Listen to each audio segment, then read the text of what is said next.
1 2 1 2 1 2. Check 'em dice. What's up, y'all? Jonathan Weisman, jweissmarketing.com, and today I have an amazing guest. It's one of my favorite guests ever. Been trying to get her on the show for a while now. I am introducing my lovely wife, my boss lady, Miss Laura Joy Hello. Weisman. What's up, babe? A lot. There's always a lot. We recording, brother? Yep. We good? All right, I just want to make sure we're live. Hello, how are you? Good.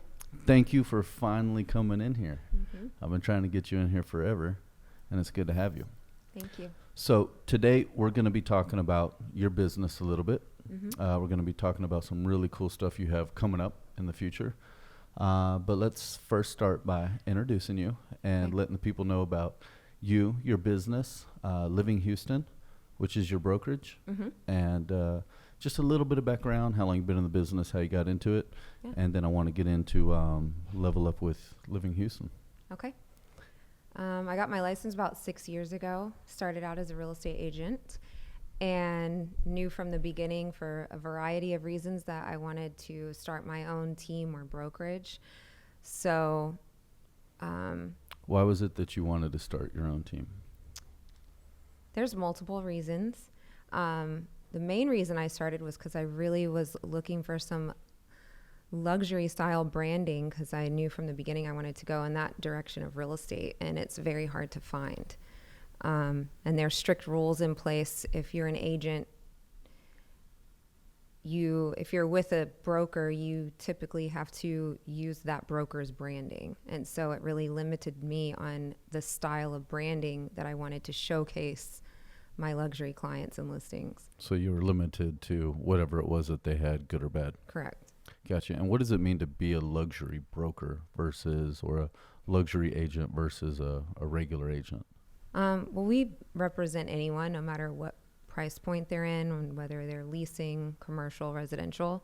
But in order to handle a luxury listing, it's just a different level. It's a more elite style and a more elite level of attention that you need to pay to the listing. It also costs quite a bit more to get the luxury level of photos and marketing materials that come along with one of those homes in that price point. Gotcha. So, Is there a certain number that that you go off of to be luxury? Is it, $500,000, $2 million? Is there a certain number that makes you a luxury listing? yeah, I mean, technically in Houston, anything over 500,000 is pretty much categorized as a luxury property. But within that realm of properties, it gets even more detailed. You've got, the $500,000 range and goes all the way up. Whether, a $2 million property is going to be showcased and handled differently than one in a different price range. Sure. Makes sense. Yeah. So that's what's considered luxury. Now, to sell luxury homes, is there any specific training you need? Or are there any specific accreditations you need? Or can anybody sell a $2 million house? I mean, technically anyone can do it. To be more qualified, it definitely helps to have some experience, some training, continuing education. You can look for agents that have certain designations, and in order to qualify for those designations, you have to meet certain criteria, take certain courses and education tests in order to hold those. I got you. So, Okay, so you say you started about 6 years ago. mm-hmm. And so what was the process over the last 6 years to get to where you're at now, where you're the president of your own brokerage? I mean, I definitely started not knowing a damn thing, like most real estate agents. Sure. I got into it because some friends of mine that were in real estate said I would be good at it, and it was a career choice I made very late in life, in my opinion. I was almost 40 at that point. It's a lot of work. But I got into it, and I'd say within the first 6 months, I realized really quickly that I wanted to go in a certain direction and really treat my I really wanted to take my real estate license and turn it into a true business and career, a professional career. Sure. There's a lot of part-time agents out there that only do 1, 2, 3 transactions a year. They're not current on the technology and the new forms and continuing education that's necessary to keep you current and up to date. And it becomes very evident when you start, especially in the luxury area, you're dealing with an elite level of agents, and those agents are on point. And so if you're not on point as well, you stand out. Mm-hmm. I can imagine. Yeah. Well, and I would think a lot of people, you know, and I hear everybody wants to be a realtor at some point. Not everybody, but a lot of people. But I see or hear about them thinking that, you know, they're going to go be a realtor and all of a sudden they're going to get all this business and start selling houses or leasing them or whatever they do. And I think at some point reality sets in that it is a true business. You don't, just because you get a license doesn't mean your phone's You're self-employed. You own your own business. Even when you're with a broker and they're sponsoring you as an agent, you own your own business. You're responsible for those leads, whether you're on a team or not. I mean, if you really want to make a consistent income, a consistent, substantial income, you have got to learn how to generate your own leads and sustain yourself. Yeah, you're an entrepreneur and you're starting from scratch at whatever age you're at. You might get a few, you know, hand-me-downs from whoever you're working for, which is probably the stuff they don't want to do or mess with, and so you can kind of get your feet wet. But it's kind of a catch-22, because when you're a new agent, the only leads anyone's going to pass off to you are leads they don't want to deal with, and they don't want to deal with them for a reason. It's because it's clients or customers that have bad credit, or they don't have sufficient income to get financed. And so on top of being a new agent and not really knowing what you're doing, you're also dealing with, you're coming in dealing with the headaches of somebody that you're boss or. And then on top of that, a lot of times there aren't brokers or mentors readily available that are going to sit with you and teach you every little tiny nuance and intricacy of how to navigate through all of those different clients and different situations. And so it's very difficult at the beginning. You have to be very tenacious. You have to be able to be willing to hustle. And if you have a bad hour or a bad day or a bad month, it doesn't mean you quit. And I went through that, and I was very blessed to be able to have family and support that helped navigate me through that and supported me through it. And I naturally love to lead and teach. And so to combine those, I wanted to start my own brokerage or team, so to speak. That was my initial goal, to where I could pay that forward and then also build a business for myself.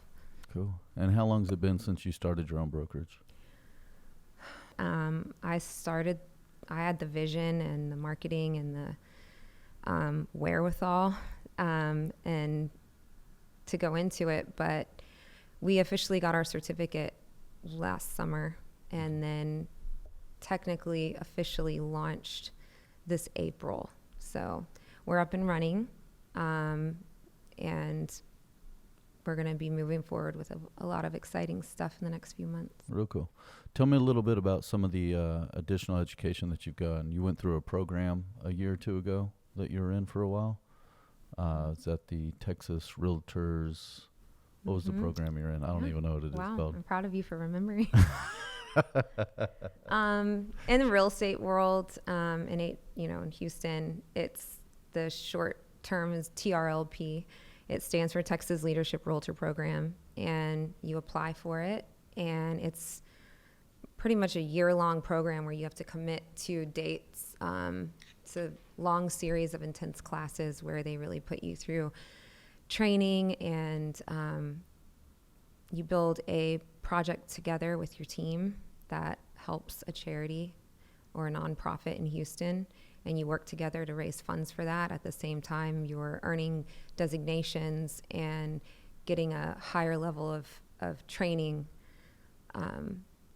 that other agents don't have access to, that haven't been accepted into the program. So it's a great program, and if anyone has a calling for that, they should look at applying for it. How many people typically apply versus how many get accepted? I don't know the exact numbers. It's a Texas program. So Okay. in all of the main cities, or a lot of the main cities in Texas, they've got this program. And it's really cool because about 2/3 of the way through the program, all of the agents from all the different cities that have been accepted into the program for that year, they all congregate at the Capitol in Austin. And you get to see all of the agents from Austin that are participating in Dallas and in different cities around Texas. And you see just everybody. And it's cool because you're all there together and you know that all of you have the same drive to become leaders and go that direction in the industry. I've heard a lot of stories when you'd come home and tell me from these different events and traveling and stuff. From your perspective, what was one of the funniest things that happened or that kind of went down from just being there? Well, my class in general was just a lot of class clowns. I mean, everybody had a lot of fun together. I know everybody had like a made up name or a fun name. At the beginning, because you're in a group of 30 plus people and you've got to remember all these names. So you make up nicknames for each other.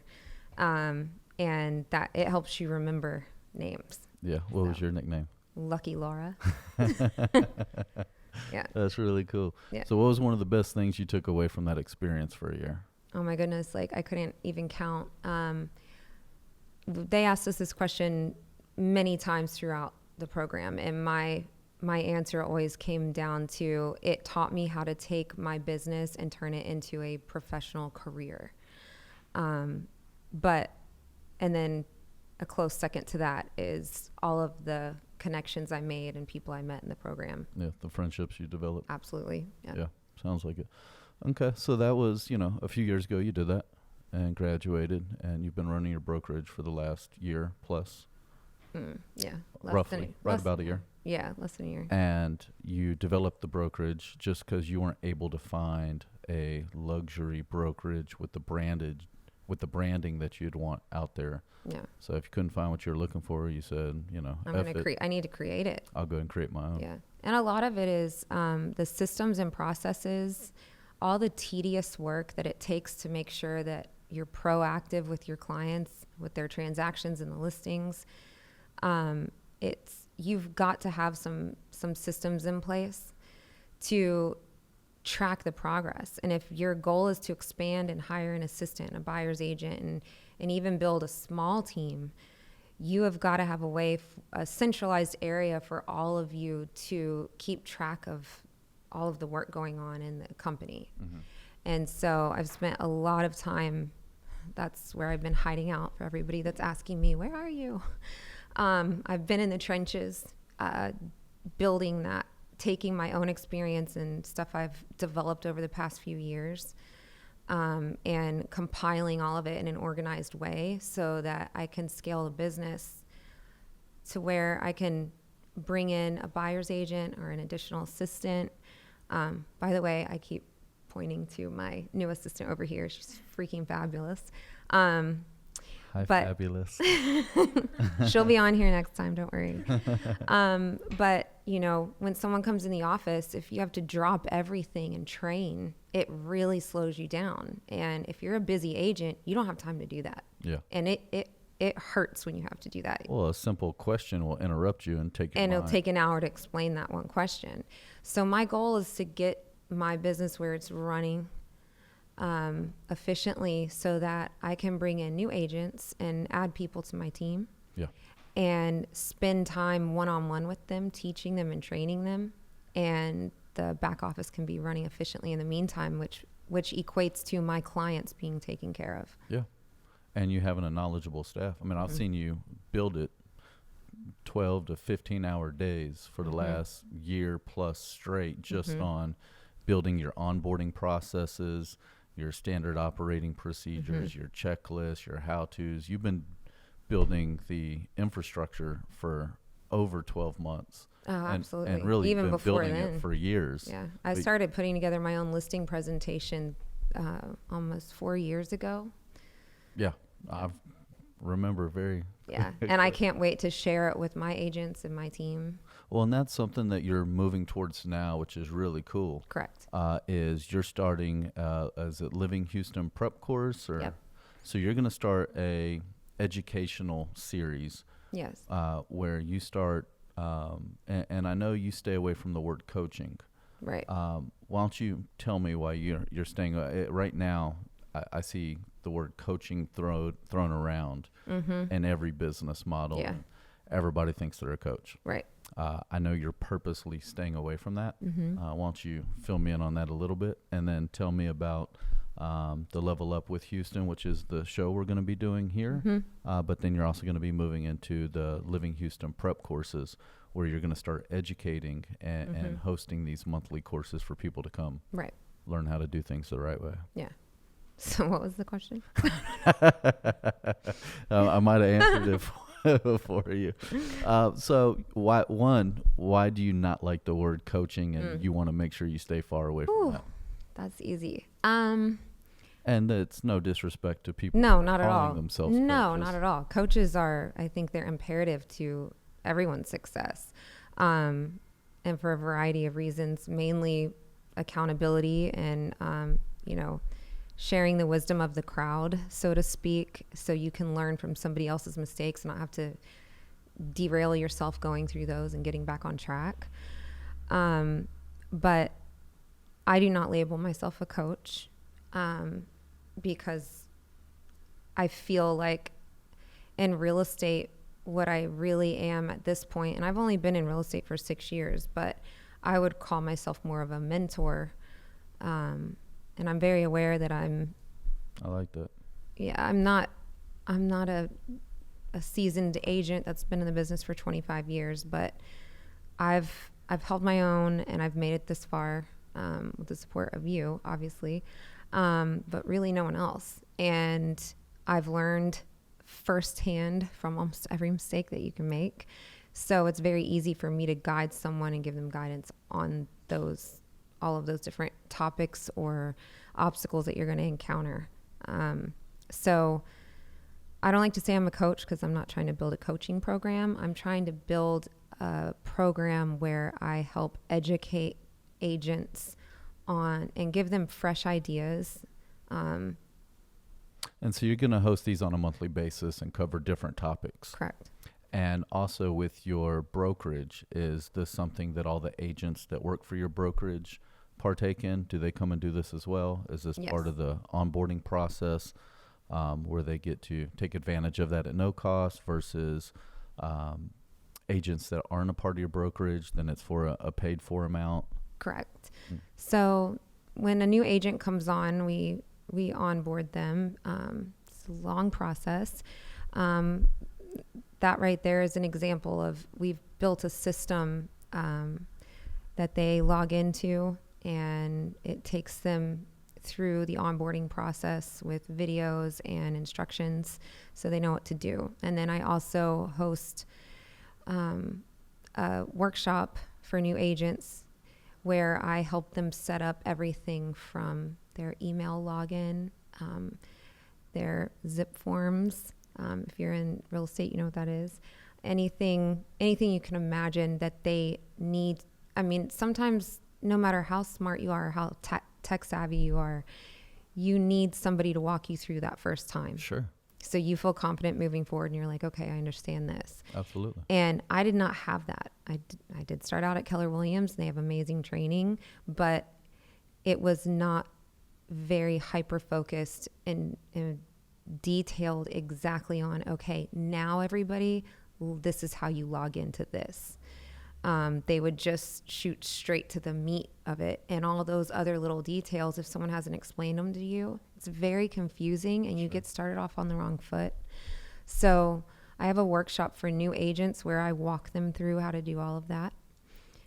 And then in addition to that, the other classes you're referring to with Living Houston Prep, one of the upcoming classes is going to be on how to assemble and prepare a buyer's presentation, and then also how to present it to a potential buyer. Okay. Can you give me a little example of that? I have no idea what a buyer's presentation is. I can kind of guess, but for the audience that's listening, as well as other agents that are listening. Can you give us a brief description on that? Yeah. You hear a lot about listing presentations when you become an agent, but when you're first starting out, what you really get pointed in the direction of buyers. Buyers are a lot easier to get than listings. Okay. And when you meet with a buyer and you're asking them to hire you, and you need to sign a contract or an agreement where you're working exclusively with each other, you need to present something to them to show them not only how you do business and how you're going to take care of them, you also need to educate them a little bit on the home buying process, from getting financed and what a mortgage payment consists of, all the way to digging into their family, who they are, their needs, and making sure that you are identifying everything that they need in a home. Okay. And you need branded paperwork and a branded presentation that takes you through that initial consultation and shows the potential buyer that you're organized, you know what you're doing, you have their best interests at heart, you hold your fiduciary duty to the highest extent, and they would be smart to work with you. Sure. And then you also need to get them to sign a buyer's rep. And this is a big deal in real estate, not just with new agents, but agents that have been in the industry for a really long time. It can be very intimidating to ask a customer to sign that agreement with you so that they then become your client. Sure.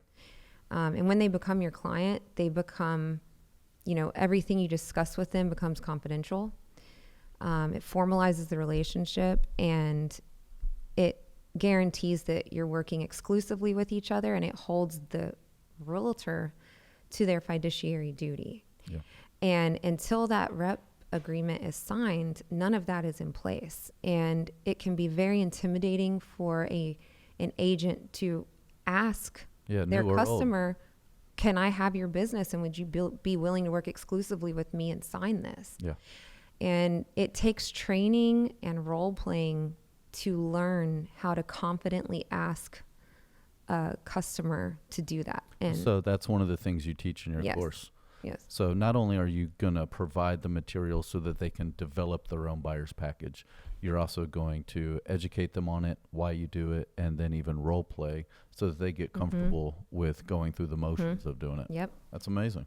Yeah. And at the end of the course, at the end of the day, they're going to walk away with materials that they can put their branding on and put together their own buyer's presentation, regardless of who they work for. That's really cool. Mm-hmm. So when is that going to be? When are you going to do your next course on that? That is going to be sometime at the end of September. Okay. And that is called the Living Houston Prep course? Yeah, Living Houston Prep. Living Houston Prep. Yeah. And that's going to be the buyer's presentation course? Yes. And ballpark, what's that going to cost? If you're in the brokerage, it's free. Okay. But it's limited. I only have 15 spots.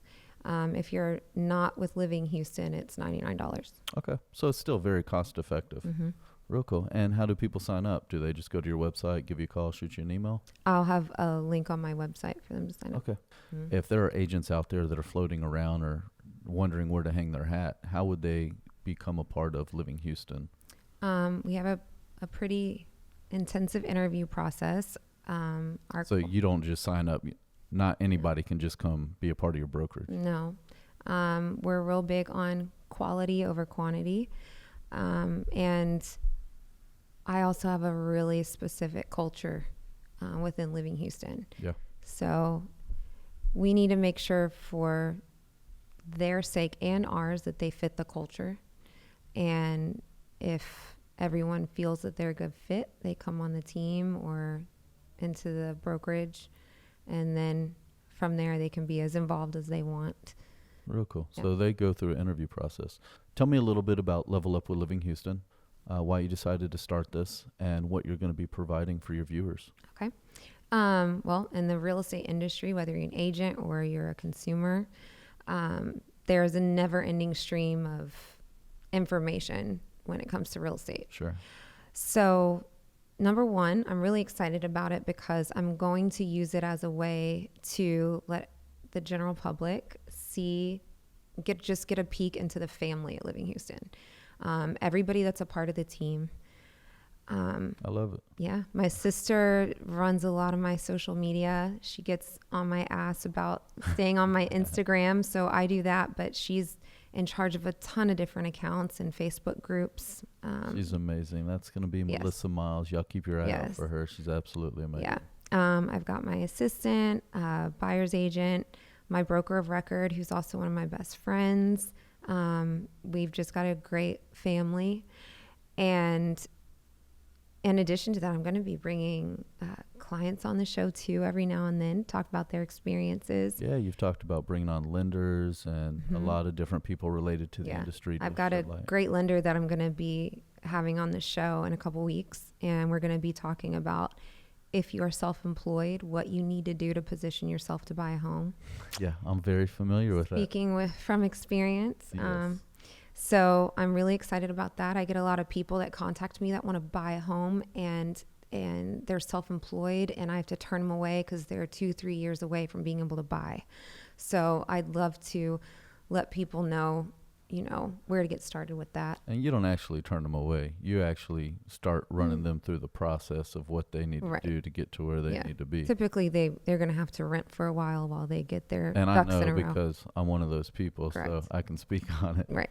So you're going to be bringing a lot of added value for not just buyers for commercial or residential, but actually agents, real estate agents, other brokers. You're just going to be bringing all the information. And I know from living with you and seeing it with my own eyes for the last several years, you're always further educating yourself on the process. You're always going obsessed with it. I can't get enough. I know. I know. We don't see each other anymore. But you're going to be bringing that knowledge to your viewers and sharing that with them so that, you're the one going through all the bullshit and or amazing things that come from let me go ahead and rephrase that.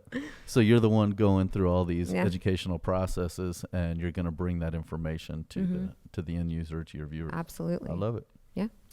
That's what being a leader is. You've got to go out and educate yourself, and then you share your experiences and your education with everyone else to help them be better. Real cool. Well, thank you for finally getting on the show. Yep. I know you've been building and waiting till it was the right moment before you wanted to put anything out there. Yep.